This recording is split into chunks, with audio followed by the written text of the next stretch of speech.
We spend our entire careers caring for people, building community with our staff, and working incredibly closely with a wide variety of personalities. We do all that we can to make everyone feel welcome and a part of our team. But what happens if you begin to feel that someone just doesn't like you?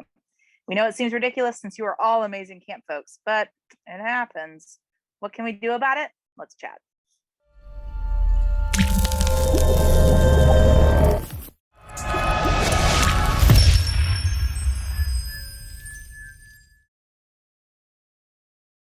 You don't lead camp because you love the office.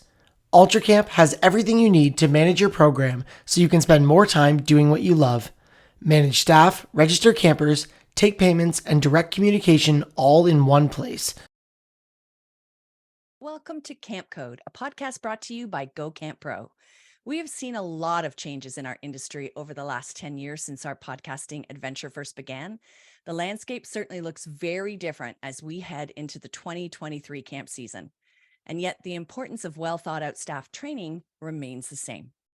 This season, we delve into new topics, new ideas for skill development, coping strategies, and ways to support our staff to bring their very best. Yes, the what has certainly changed in the last 10 years, but the why remains the same. Welcome to Camp Code, everyone. And before we dive into this all-important topic, let's take a moment to introduce ourselves. So Ruby, could we start with you, please? Hey folks, I'm Ruby Compton. I'm the Chief Exploration Officer of Ruby Outdoors, which is a training and support company for camps and outdoor programs based in Asheville, North Carolina, in the heart of the Blue Ridge Mountains. Thanks, Ruby, and thanks for taking time out of your very busy travel schedule these days to be with us. And Gabrielle, how about you? Well, my name is Gabrielle Rail, and I'm one of the camp directors at Camp Puero. Camp Puero is an all-girls camp in the Laurentian Mountains, and we focus on creating a positive environment for gender minorities, and my pronouns are she, her. Thank you. And I'm Beth Allison. I'm co-owner of Camp Hacker and Go Camp Pro, and my pronouns are also she, her. And I am a camp consultant and trainer who is more passionate about leadership training year after year than I was as a camp director. It's where it all begins, and I love that potential and all the opportunities to be intentional. Our title for today's podcast is not an actual statement. I mean, who could hate any of you, really? But we do know that there are summers when it feels like our staff hates us, or at least a few of them anyway. And of course, this gets in the way of a productive and fulfilling working relationship and camp experience. So what do we do when we find ourselves in this position? Ruby, how about you start us off today? What do we do when we feel like our staff hates us? I'm not sure I can start with what to do, but I can tell you a few things not to do based on my own experience. Oh, I love it. So I think about a season I had where we had some staff that broke some pretty important camp rules. I there was conflict among the year-round team about the consequences that these folks should face.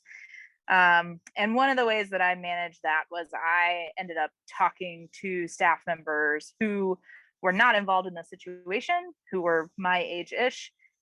Several of them were folks that I had recruited to come to camp because I knew them from other jobs. And so some of them were folks that I do directly supervise, but I also had these outside relationships with them from my like supervisory camp director. You know, they were friends of mine, right? So I was going to staff who were on the same staff that was dealing with the effects of these behaviors and these choices made by these staff, and essentially just trying to case build and get folks on my side, being like, I can't believe what these other folks in the year-round team are doing. Why are they making this is so ridiculous? And I needed their validation. Like I needed some validation. It didn't have to be from them, but I needed some friend validation, and I turned to the wrong people. And so I think that that's something to be mindful of and careful about. And I don't think that what I did in the end really affected the outcome, but it sure could have had these not been pretty mature, responsible folks that I was talking to. So I don't think they were going out and saying, well, Ruby said blah, blah, blah, blah, blah, blah, blah. You know, I think our friendships were deeper than that. And I think their professionalism lines were better than that. But I really set myself up to be in not a great situation. And so be conscientious that if you're finding this this dynamic of, gosh, it sure feels like there are some people that are really unhappy with me, that think wisely about who you're talking to, seek out outside folks. It may be board members, it may be friends just outside of camp, it might be family members, but think about who some of that outside network is. And if you're like, I don't know anybody outside of camp, now might be a great time to try to make some of those connections with other camp folks in the area. So yeah, don't do what I did and try to case build with other members on the team. It's not a good option. Not a good option, but it's very human of you. It's just what we do when we get into those kinds of situations. You want somebody to validate your feelings and to say, yes, you were right. And so that's a difficult spot. Thanks for sharing that. All right, Gabs, how about you? What would you do if your staff hated you? I can't even imagine. It happened. Oh, you don't even know. Me, they don't like me sometimes. That is for sure. I mean, my biggest thing is prevention, evaluation, intervention, because inevitably, you're going to have staff members that don't like you, that are frustrated with you, and there's two like sort of pathways I typically come across constantly, or three, I would say. One is a complete misunderstanding. Right. Two, there's something else going on at home and you're being projected on. I have been many people's parents, I believe, in the past. Sometimes some of the conversations that come out, I was like, I do not even know where that's coming from. And I'm like, I think this is directed towards mom or dad.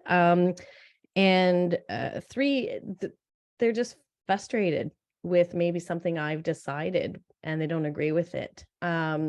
And so prevention for me is like, it's pretty much all of the whole 10 seasons of Camp Code is prevention. Basically, it's how are you building community? How are you building trust? How are you able to have those conversations where it comes to evaluation? And the evaluation piece, I find a lot of the times the facts that are true are enveloped in the feelings. And the feelings tell the story and can sometimes really amplify what the fact is, even though both are true and valid. But once we get past the feelings, we can look at the facts and then we can sort of figure that out together, if that's a possibility, and then do somewhat of an intervention. But sometimes I'm not the right person. And I've actually done so Ruby said, maybe don't go seek validation. I actually do that myself. I do seek validation, but with people that I can trust and I can bounce ideas off of, so I can say, was I overreacting here? Or this is what happened. Is this weird? And I can get a little bit of feedback and then take some time to process it. But I do know one of the things not to do, if I was to share that as well, is to, if you are in a state of frustration, this is never the time to go and talk to somebody or have a conversation or even address an entire team, which I've been present for some other leaders doing that. And I understand it, but you're just digging yourself into a hole, a very uncomfortable pit. I've lost it on some staff members before that I really regret. And I was not in the right mind space. And so I did need to talk to somebody to let it out, problem solve. How do I want to address this so that I have my cool? Great. Thank you so much. I've been there too. Couple I can think of that I wish I could take back. And I was justified in being angry, but I didn't handle it well because I didn't take enough time to process first and walk away and come back. So we've all been there. I think first and foremost, we need to be aware of how staff are doing and feelings and having systems in place to catch any issues before they get to the I hate my boss stage, which Gab was talking about. As leaders, we have to do all we can to recognize a problem before it becomes an emergency. However, that being said, in a busy summer filled with all kinds of other unexpected pressing concerns, we may fail to see the small stuff before it snowballs into the big stuff. And in that case, I think we have to remind ourselves that our staff simply want to work where they are continuously accepted, respected, appreciated, encouraged, inspired, empowered, valued. And if they're at the stage where if you are at the stage where you're worried they hate you, then chances are really good that they're not feeling able to tick off all of those boxes. So our next job is to do some check-ins, first with ourselves. Is there something I'm doing or not doing that is preventing them from feeling accepted, respected, encouraged, inspired, and so on? And if so, what do I need to do to fix it? Have I been so very caught up in parent issues or challenges with a camper cabin group or busing schedules or kitchen concerns that I haven't been outwardly appreciating my staff because they're all really doing really well and holding down the fort? Am I leaving them off the list and making them feel undervalued or appreciated? There is this great list that I came across ages ago from Rachel Gillette, who works at Business Insider, of things you should not be doing as a leader. So I want you to think about these things. And this is our checklist. Never showing appreciation for a job well done. Are we doing that? Or are we not doing that? Are we focusing on the negative? Are we forgetting our manners? Everybody likes to be treated with dignity and respect and to be acknowledged and say good morning and all of those kinds of things. Are we being secretive? Summer staff go bananas when they know something's going on and you're not telling them everything they want to know about it. So we need to be sure to be as upfront as possible and explain what we can, when we can, or explain why we can't explain everything. Treating our staff like robots, so forgetting that they're human and treating them consistently day in and day out in a manner that shows that we care about them as a person behind that job title. Do we have obnoxious email habits? Maybe we message at crazy off hours and expect answers, or maybe our emails are like super curt, or we're telling them of new changes to schedules or rules without background explanations, or maybe we're emailing things when it would be better to come in person. One of the things I find makes staff crazy is when we're not practicing what we preach. So nothing's going to have them questioning their feelings about us faster than us not following our own guidelines of camp culture.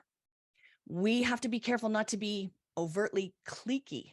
Yes, we all have staff that we connect with easier than others, ones who share our interests or our sense of humor, but we need to be extremely careful not to show favorites and to treat all staff equally. So are we doing that? We need to make good on promises. We have to follow through. And if we can't, we have to acknowledge that we screwed up or that we need more time or whatever it is.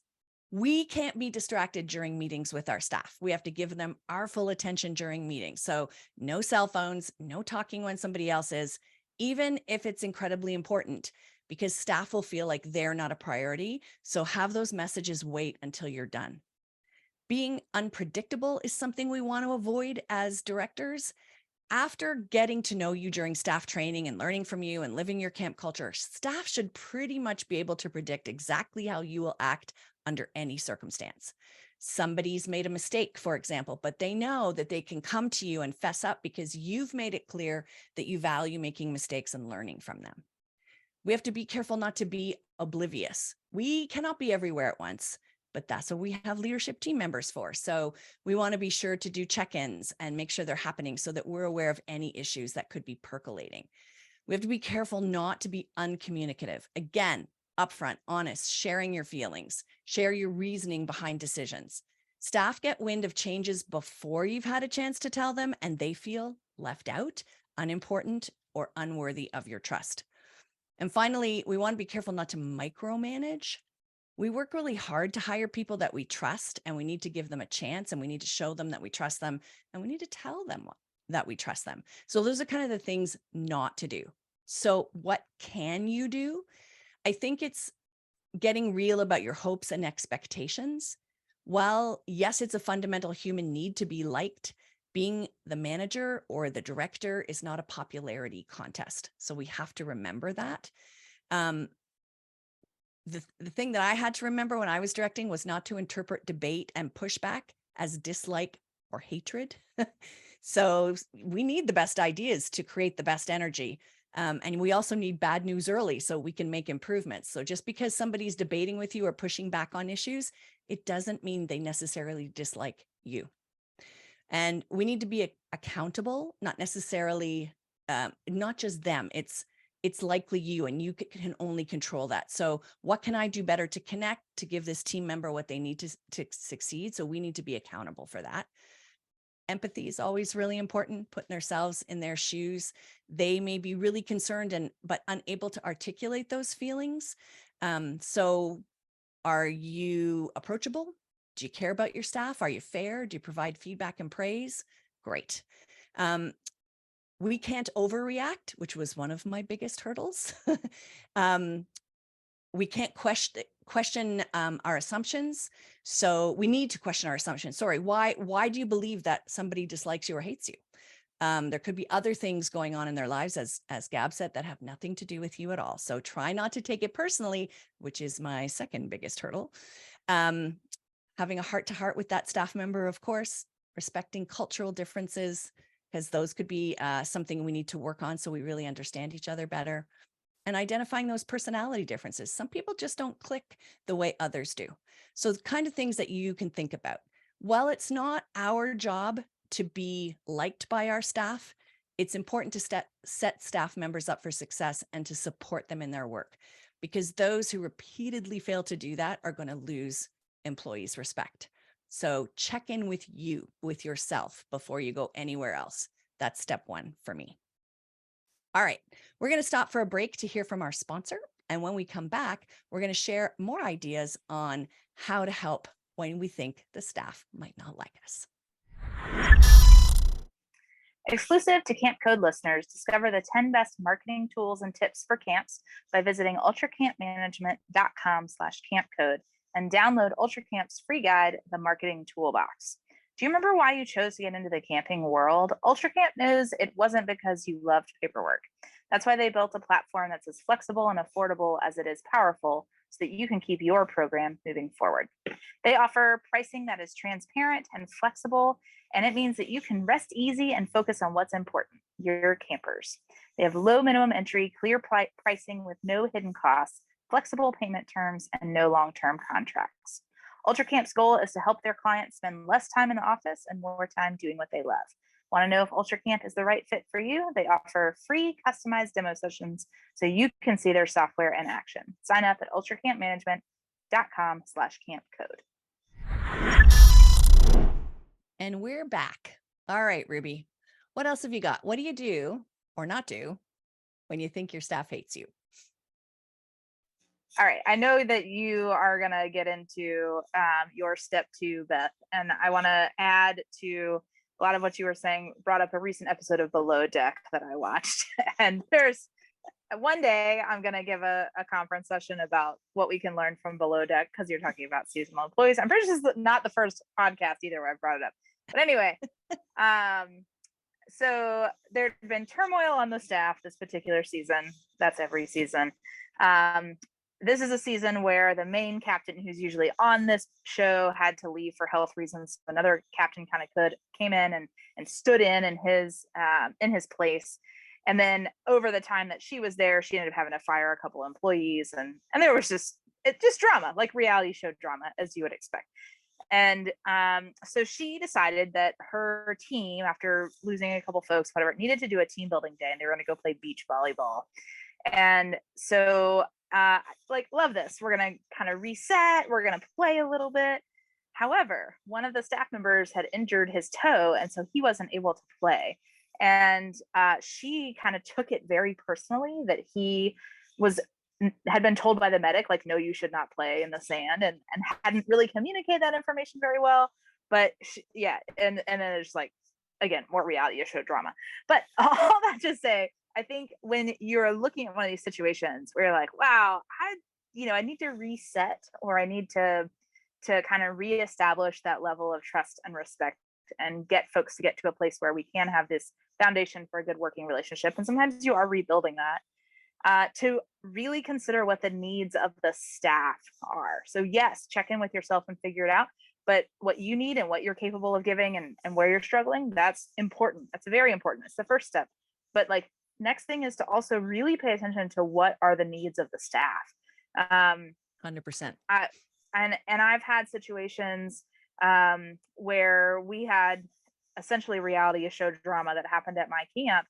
And one of the things that we needed to do was just have some time for people to talk and feel, and that it's okay to give space for folks to talk and feel, and how you want to do that. It's going to look different at every camp and every situation.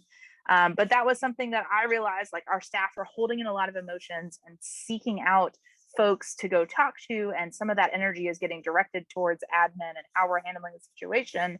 And instead, if we will just provide them with some space for like, no, we're going to have some time for you to talk about what you're feeling, that would be helpful.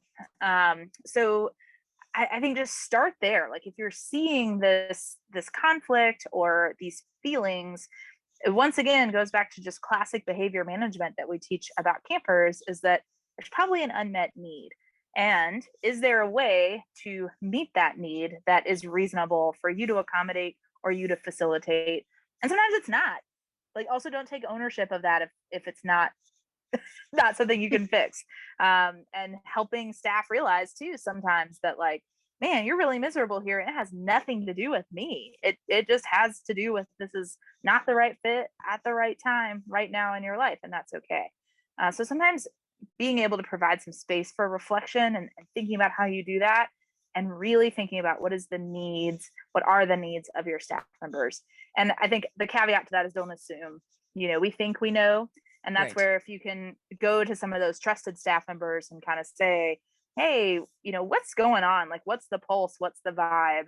I had program interns who had a much tighter relationship with a lot of the staff, and were also on my team too, where I could be like, I need you to just tell me what's going on with the staff so that I can start to find ways to address that.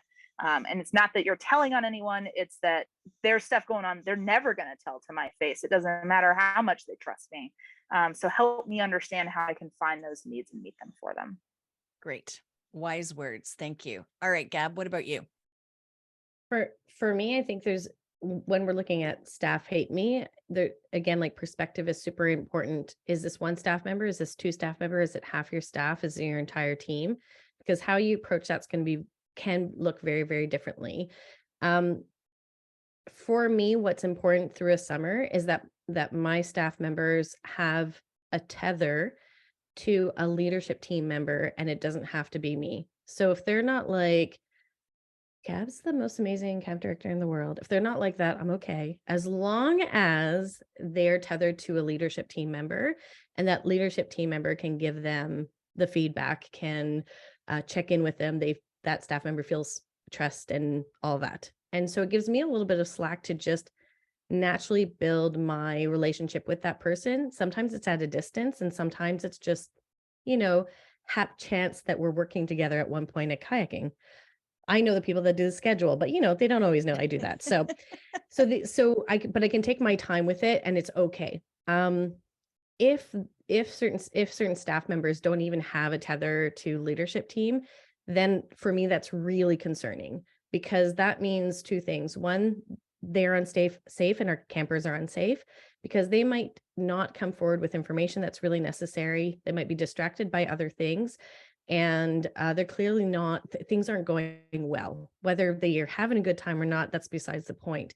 And so that's where immediate action is necessary, and a conversation is important. And I've had staff members tell me straight to my face, everything's fine, I'm loving life, camp is great, but we know that you can tell by their behavior. And it's taken me a really long time to learn this, but now I just call them in with that. I will say you're very different than during staff training. It's very different than when we had our interview process. I remember when you spoke about campers in this light, and this is not what I'm seeing right now. I have a very strong sense you don't like being in a space with me when I talk to you. That's why this person is here with us at the same time. And I try to be as transparent as possible and end it with, this is your experience as well, but right now it's not working because I don't feel I can have a conversation with you where you're giving me what you need. And we can swap. I can have somebody else come in, but I try to talk to them that way.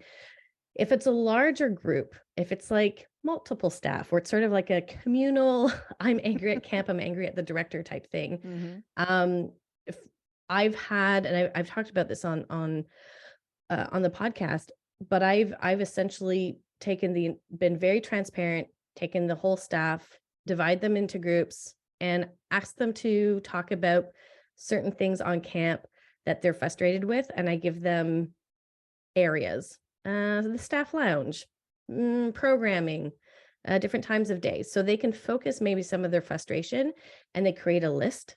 And then I'm very clear on who's writing down the list, and I meet with all the list takers. And typically on those pieces of paper, you will find 1 to 2 things that just repeat themselves over and over and over again. And in that case, we're able to adjust some of those pieces. We're able to talk to our staff. And then I can say, now that these things, like, thanks for letting us know. Now that we can move forward, it's all of our responsibility to leave this behind us once things are fixed. If you're having a hard time, if you still want to hold on to resentment, that's not acceptable. I'm here to help process those feelings with you, but I will not tolerate when things are shifted, that resentment stays. And that's taken me a long time to learn how to do as well. Because I expect always, if we make some changes, that people are going to be like, wow, thanks team. That's amazing. Especially, you're up at 3 o'clock in the morning and you're like, okay. And you're worked with the kitchen team and you've done all this stuff. And then they're like, well, I'm still upset because it didn't happen 3 days ago. And I'm like, you little didn't tell me 3 effing days ago. And it's sort of, but I keep that, I'm much more mature now. So I don't say anything out loud, but the reality is that it feels good to have a common enemy, and it feels good to everybody agree that we're angry with somebody. And I don't mean it feels good in the sense that that's what we need to be aiming, but there's a sense of there's a weird sense of community when we have a common enemy, and camp isn't about that, but we're not impervious to it. And we have to, it's a very big life lesson to learn how to say, okay, I'm no longer peeved anymore. So it's as long as they have a tether, I'm okay. But I will have conversations for those that don't. And then for a larger group, I'll say, let's write it down. Let's see what we can do. Let's see what's realistic. And the things that aren't realistic, I mean, I'll be obvious about that too. Great. Thank you. And I think especially for folks that are living at camp 24/7, who are at overnight camps, there is no time for below deck. So oftentimes what staff are involved in become the below deck. And so it becomes the drama that feeds itself, and the monster can get bigger. Despite doing all the right things, problems are going to develop with people. People are complex. Human beings have feelings, and not everyone is going to get along with you or like you, which is crazy, we know, because you're amazing. But it's important to recognize the difference between being respected and being liked. So there may be some staff who, no matter how hard you try to win them over, simply will not like you for reasons beyond your control.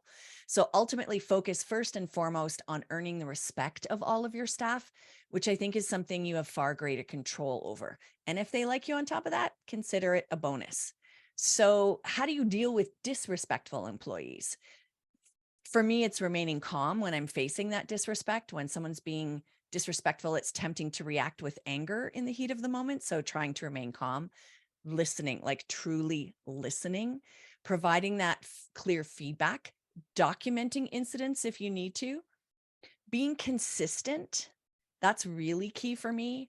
And enforcing those rules, like whatever rules you've all come up with and why, and that's important to your community, not letting them slide. And then, as Gab said, you're kind of checking in with other staff members. Is this a bigger issue, or is it just one person who's having this particular problem? And what to do if they actually hate you? Again, be consistent. Being inconsistent is a surefire way to drive people crazy, and it puts staff on edge. You also want to praise their good work, of course. Be transparent, as Gab said. Own your mistakes. I think that's where I got in trouble occasionally. And address issues much sooner rather than later. And of course, encourage feedback. I think that that's really important. And encouraging feedback is one of the most difficult things that we can do if we feel somebody doesn't like us, but it's also one of the most important, particularly if you're going to spend time with this person 24/7 for several months in a row. So we want to be able to do it well. And I think for me, there are 4 steps when a staff member is giving you feedback that I learned on a TED Talk. I think his name was David Burkus. And the first one is to start with thank you. So the very first response to give you when somebody gives you feedback is to have a response of gratitude, not get defensive. Don't offer to explain why they might not have understood you, and don't jump further into what you should change, but instead just take time to offer thanks for that gift that you just received. And that was the gift of feedback. Because even though it was a gift, it's also a risk for that staff member to come up to you and give you feedback, especially if it's critical or constructive. So they're taking a risk with how you're going to respond. So make sure that you're starting with thank you, because it lets them know that that risk was worth it and that you're ready to listen. Number 2, we do this all the time with staff and campers, but restate what you heard. Number 3, then mention what you're changing. And it's okay to say, I need to think about this and I'll come back to you later. You don't have to give them something you're going to change right away. It can wait, but just make sure you do get back with them. And the other one is to seek out more feedback. It's not a one and done intervention. Feedback tends to be a process. So you're growing and changing and improving all the time.